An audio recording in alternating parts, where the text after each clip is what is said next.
हरिः ॐ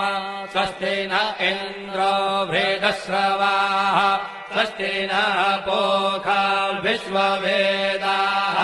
स्वस्ति नस्तार्क्ष्यो अरिष्टनेमिः स्वस्ति नो बृहस्पतिर्दधातु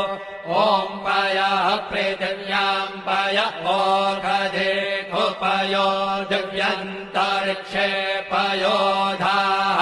पयस्वतेः प्रदिशः सन्तु मह्यम् ॐ विष्णोररागमसि विष्णोः श्रोत्रेस्थो विष्णोः शूरसि विष्णोर्ध्रुवोऽसि वैष्णवमसि विष्णवे त्वा ॐ अग्निर्देवता वातो देवता सूर्यो देवता चन्द्रमा देवता वसवो देवता रुद्रा देवता नित्या देवता मरुतो देवता विश्वे देवा देवता बृहस्पतिर्देवतेन्द्रो देवता वरुणो देवता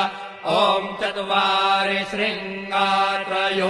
अस्य पादा द्वे शीरेखे सप्तहस्तासो अस्य त्रिधा बद्धो वृषभोरो रवीति महो देवो मर्त्यान् आविवेश नमः शम्भवाय च मयो भवाय च नमः शङ्कराय